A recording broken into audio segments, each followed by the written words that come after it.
I remember, we like to try to get away for 1 week in March. That's usually the 1 week of the year that we can go. And so we go down to Myrtle Beach as often as we can. And this one year we went down and we got there and it's like, it's a long drive. The kids did okay on the way down. We're finally there. It's Sunday. The sun's up. We had to go see my sister, if we can put up with that. It's only one day. That was the only sunny day that whole week. This is on YouTube.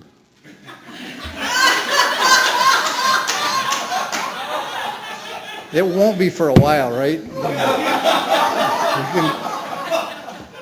We couldn't wait to get to my sister's place.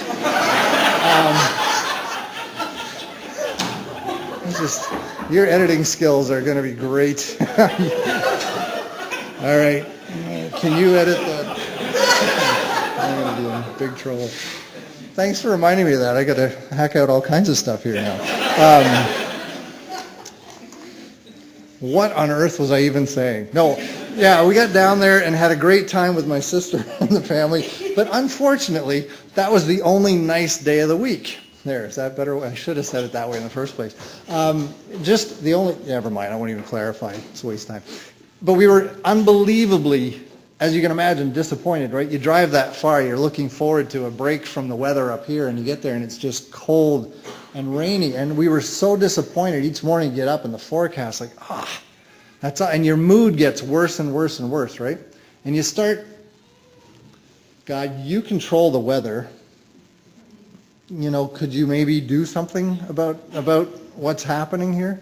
I remember going with some friends I had some meetings in Florida one time. And so they talked about, when we get there, we're going to get this 3-day park pass. It's like, okay. And I said, what is that? He said, well, you pay one price and you can visit all 3 of the Disney parks. And I was thinking, well, that's kind of cool.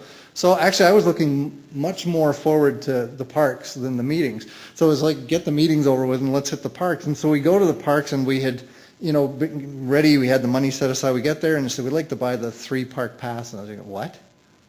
I want to buy the 3-park pass. We don't have a 3-park pass. So we tried to, we're from out of town. Like everybody's from out of town down there. And he said, we don't have anything like that. And he said, you can have a 1-park pass. It'll get you in one park for 3 days, but that's its closest thing. And we were so disappointed. Like I couldn't even function right. We ended up going to Paramount instead, just to not give Disney any bit, like it was Disney's fault. And then the best ride at Paramount, Back to the Future, closed. So it's just like everything, one disappointment after another. And many of us have been there.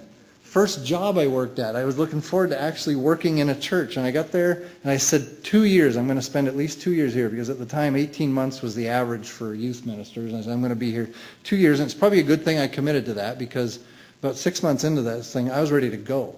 Because I had to be in the office 8:30 in the morning. I had to stay till 4:30 in the afternoon. I had to wear a shirt and tie in case kids stopped in.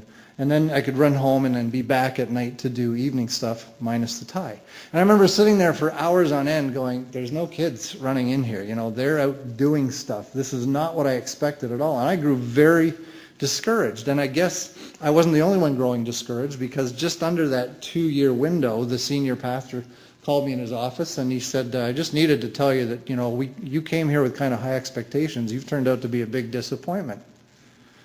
And I wanted to say, well, mutual, but we set ourselves up sometimes, right? We have certain expectations that may or may not be realistic. And as we talk about relationships over the next number of weeks, specifically God's desire to have a relationship with us, I think we see this maybe most in the context of relationships.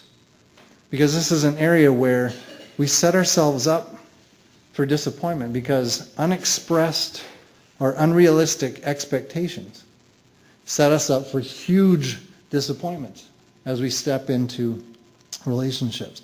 I think experiences like most of us have illustrate this point for us pretty well, and kind of create a very important relationship that often our misunderstandings can lead to raised expectations, which often set us up for disappointment. So misunderstandings that we have allow us to raise our expectations to the point where we end up being set up to be disappointed. When we misunderstand the rules, like I misunderstood the 3-park pass. When you misunderstand the rules, we have raised expectations and we're set up for disappointment. It happens in job situations sometimes, right? It happens in relationships. It happens in churches. And I think if we're really honest, it even happens in our relationship with God sometimes. Because we have certain levels of things we expect of him. Can you think of someone, and maybe we don't have to look further than a mirror to find this person, but someone who has at some point gotten so disappointed with God because they had certain expectations of what God should do, the things that he should be involved in, and when he's not meeting our standard for the things that he should be doing, then we're disillusioned sometimes, even to the point of wondering if he's there or paying attention at all. I think that this comes from misunderstandings about two particular issues. Now, maybe you're not the kind of person who sees yourself at the ticket booth of an amusement park trying to get in and explain yourself, but maybe you're at the customer service desk of heaven saying, hey, I put my order in here weeks ago. What's going on? I've been faxing you a reminder every day, and there's nothing that's come through for me yet. What's going on? Or maybe you feel like sometimes like when you sit at a restaurant and you got there and you've ordered, and then you're waiting and waiting, and then the people that came in after you get their food, and you're still waiting, and then they've eaten their food, and you're still waiting, and they're getting dessert, and they're grinning at you kind of smugly. Well, they probably don't, but it feels like that because you're getting more and more agitated, and you want to yell at someone. Wait a minute here. I was in this place first. I put my order in first. What about me? Why am I not getting what I wanted? Maybe you've prayed, and you've even pleaded, and it seems like you see other people around you getting their prayers answered, but nothing's happening in your life. And you ask, well, what's going on here? You're disappointed because you need a job, and you've been praying about this job, and then Sally last week asked people to pray because her husband Rob needs a change of work, and then the next week she walks in and she puts her hand up and she goes, oh, I have a praise thing to share with you. Remember I asked you about Rob's job? You don't even want to hear it. You want to hear what's going to come out of her mouth next because, wait a minute, I've been praying for this. She just asked this last week. I've been on this kick for months now trying to get this stuff sorted out, and she's going on and on about it, and he's going to make twice the salary that he did before, and now he can afford to go to Cancun like we've been wanting to, and to top it all off, our daughter just got a full scholarship to university, and you just listen to this whole thing, and you want to wring somebody's neck because why is everything happening for her? And I've been issuing these prayers all the way along, and I'm really disappointed here because I'm not getting things met. And we get disappointed because we were there first, and God's not coming through the way we think God should come through and the way he would if he cared, right? If he cared, he would come through in a different way. Sometimes it gets us to the point, I think, where we begin to even doubt the whole system. We're going to look at why we end up in that place and how we have expectations that we place on God that really we have no business putting there. There are a couple things that we talk about quite a bit that are really easy to misunderstand and can lead us into a lot of confusion. One is that I believe sometimes we have misunderstandings about the foundation of our faith in God. Okay, that sounds kind of heavy. But if we break it down a bit, see, my tendency is to measure God's faithfulness in my life by what's going on in my life right now. That's my tendency to look at the here and now. And I'm examining what's happening today and then drawing a conclusion as to whether God's faithful or not.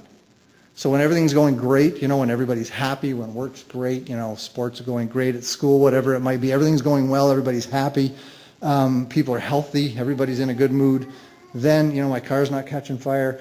All those things, when those things, then God's good. God is a good God. But later, a couple weeks later, and things start falling apart, somebody's sick, your car blows up, whatever, things start to go wrong.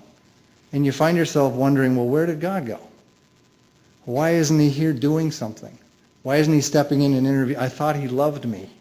If he loved me, he wouldn't be letting these things happen. And we end up disappointed because if you're anything like me, your focus is on now. That's the cry of our hearts, Lord. We want to be just like you.